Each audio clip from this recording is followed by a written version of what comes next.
Hi అండి, good morning. అందరు బాగున్నారా? నేను కూడా బాగున్నా అండి, చాలా చాలా బాగున్నాను.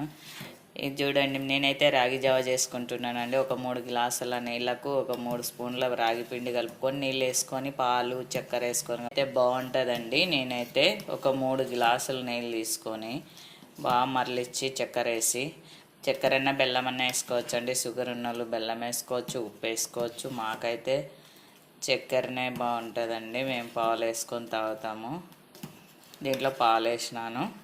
బాగా మరలిచ్చినాక పాలు వేసి చక్కెర వేసి కొంచెం వాటర్లో పిండిలో వాటర్ కలిపి పోస్తే ఉండలు లేకుండా చిక్కబడేంత వరకు ఒక 10 నిమిషాలు ఉడికియాలండి. బాగా తాగితే బాగుంటుందండి. ఇంక సమ్మర్లో మేమైతే ఇదే అండి ఎక్కువ వాడేది, రాగి ముద్ద, రాగి సంకటి.